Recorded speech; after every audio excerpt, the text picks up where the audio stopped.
lang, wala nagawa po yan. Then, pero hinimatay yung spokesman niya, di ba? Sino?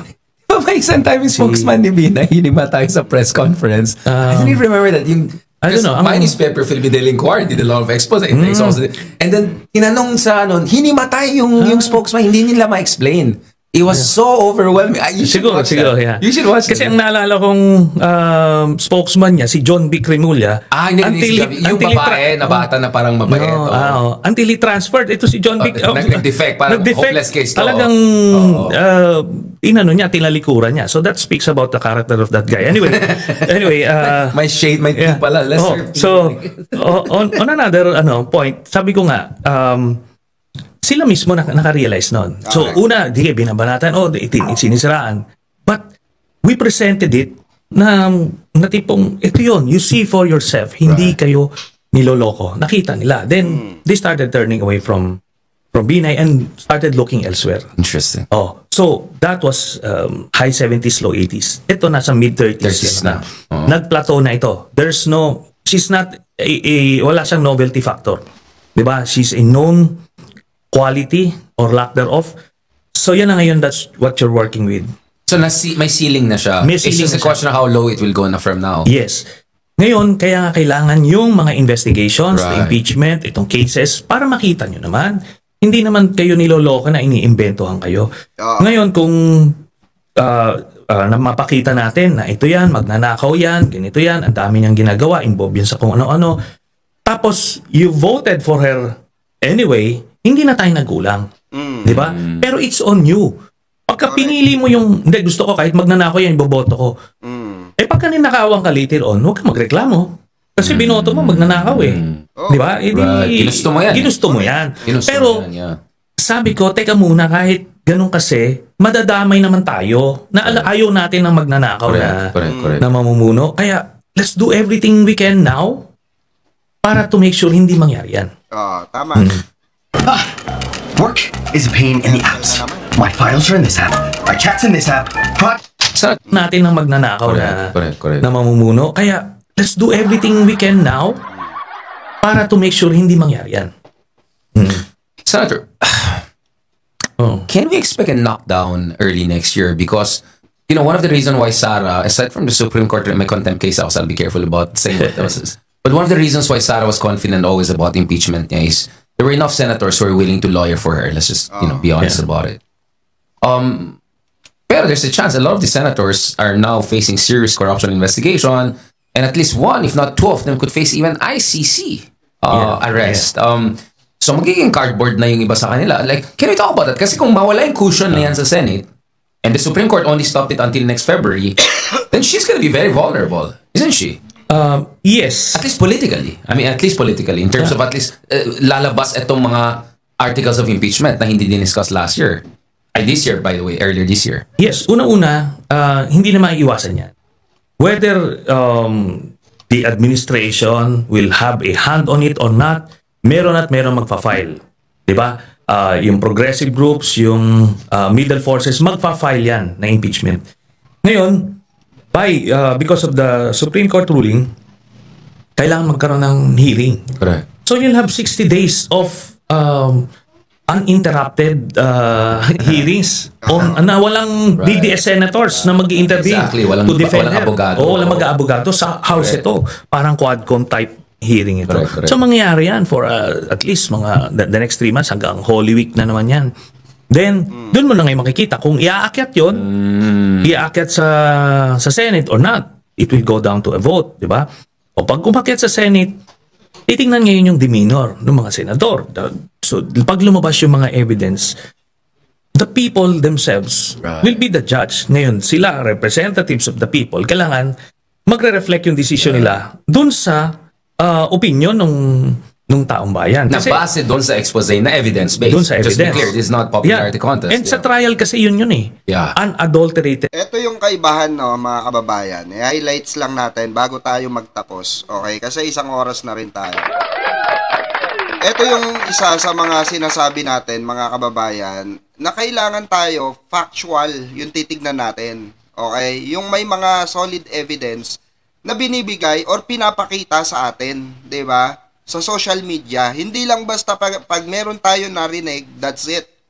'Di ba? Ito kasing si Senator Sonny Trillanes, facts-based to eh. 'Di ba? Mga basis nito talagang makakapal. Yung mga ebidensyang nilatag nito, sobrang kakapal. 'Di ba? Ito yung kailangan maging lesson sa atin ng mga viewers din. Itong mga ganitong klase ng public servant. We have to be factual basis. Okay? Hindi po yung basta lamang tayo may narinig, eto na yon. Hindi po. Magsuri din tayo sa kung hindi porke may narinig tayong balita. Kasi ang balita rin, ang mainstream din naman, ang binabalita lang nila kung ano yung malaman nila. Okay? Pero hindi nila binabalita yung mga iba na minsan nahuhuli sila. 'Di ba? Minsan nauuna pa nga kami mga vlogger, 'di ba? Kasi nga bakit po? Kasi nga kami naiikot namin ang buong social media at kami kuha kami agad ng mga evidence or sinasabi natin facts basis, 'di ba? Nakakakuha kami ng mga iba't ibang klase ng mga ebidensya through online, 'di ba? Na ire-recall natin yung mga yung mga katarantaduhan ng araw na inaano natin ngayon, 'di ba? Tawag dito, ikino-convert natin dito sa issue ng mga Duterte. Kasi unang-una sa lahat, 'di ba, hindi natin masasabi na ito ay totoo hangga't wala tayong naipapakita, 'di ba? So, eto kagaya nito yung sinasabi natin, 'di ba? Yung sinasabi ni Senator Sonny Trillanes, importante po 'yan. Importante po 'yan na kailangan ang sambayan ng Pilipino ay nag-uusisa. Kailangan ng sambayan ng Pilipino ay bumabatay sa mga ebidensyang nailalatag. 'Di ba? Kaya po sana maging silbing aral sa atin itong bago tayo magtapos. Magsilbing aral po itong sinasabi na ito ni Senator Sonny Trillanes. Actually, hindi naman siya nagkukulang ng paalala sa taong bayan in the first place, 'di ba? Kaya po, sana marami tayong nakuha na information in regards to politics, okay? Especially sa paparating na eleksyon. Na ganitong klase ng mga talakayan or topic ang magandang nai-enhance natin or naibibigay natin sa ating sarili, 'di ba? Na-adapt natin sa ating utak, 'di ba?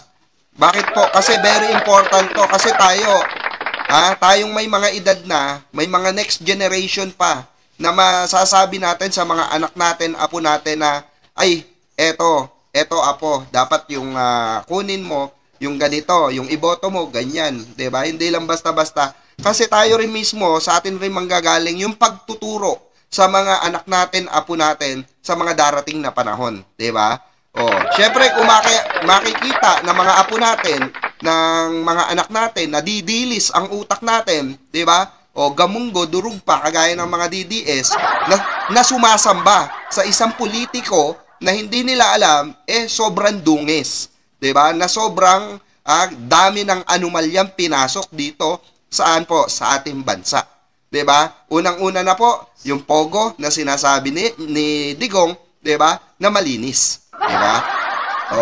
Pangalawa, yung paglabas ni Michael Yang na drug lord pala, 'di ba? So ito yung mga facts basis natin na sinasabi na kailangan, syempre bago natin siya sabihin or i-content, we have 'di ba? We have a basis. Kagaya ng sinasabi natin na si Marcoleta ay parang pinahamak itong ang Diskaya sa pagkakakulong ng Diskaya dahil bakit po? In the first place, kitang-kita natin si Marcoleta na siya ang taga-depensa ng mga Diskaya during hearing sa Senate. Diba? Kaya nakita natin in our own eyes and we heard it. Diba? We heard it. Diba? Totoo yan. So, kaya nasasabi natin na itong si Marcoleta ay parang naipahamak pa niya itong nakulong na Diskaya dahil hindi man lang niya naipagtanggol or mali, may tendency na mali yung naituro niya dito sa mga Diskaya dahil bakit po nakulong Kasi kung tama yung naituro niya sa mga Diskaya, malamang sa malamang makakawala yan. Kaso, siguro, mali talaga yung way nila, di ba, ng pagtatanggol sa mga diskaya, kaya wala sila nagawa. Kasi, until now, mga kababayan, ang sinasabi nila, kailangan maging state witness itong diskaya, which is, para sa ating sambayan ng Pilipino, kahit sa akin, ay hindi pwede maging state witness itong pinag-ugatan. Kasi sila yung maraming natanggap na proyekto nung panahon ni Digongyo. Na kaya, kung ano natin, factual basis natin, mga kababayan, na itong mga PDP laban na ito ay isa ang amo nila, which is si Digongyo. Diba? At ang nagtatanggol sa mga diskaya ay ano po? Alagad ni Digong. Diba? So, ayun lang mga kababayan. Maraming salamat for another live streaming at pagsama nyo sa akin dito sa ating live, no?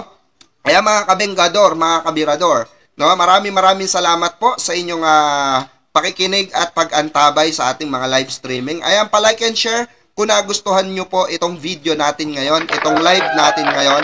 Napakadami nating natutunan, napakadami nating matututunan sa mga ganitong klase ng usapin when it comes to politics issue. Diba?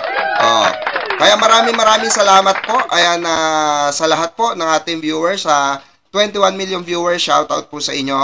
At mabuhay po kayong lahat at magsama-sama po tayo muli bukas at sa mga susunod na araw sa ating mga live streaming at mga upload. Sa mga tumatangkilik po sa ating upload, salamat po. Pa-like and share na rin po. Pa-share po ng ating mga video, no? Ito po muli ang inyong lingkod, Birador Pico at your service. Maraming salamat po at mabuhay po tayong lahat. Mabuhay ang bansang Pilipinas.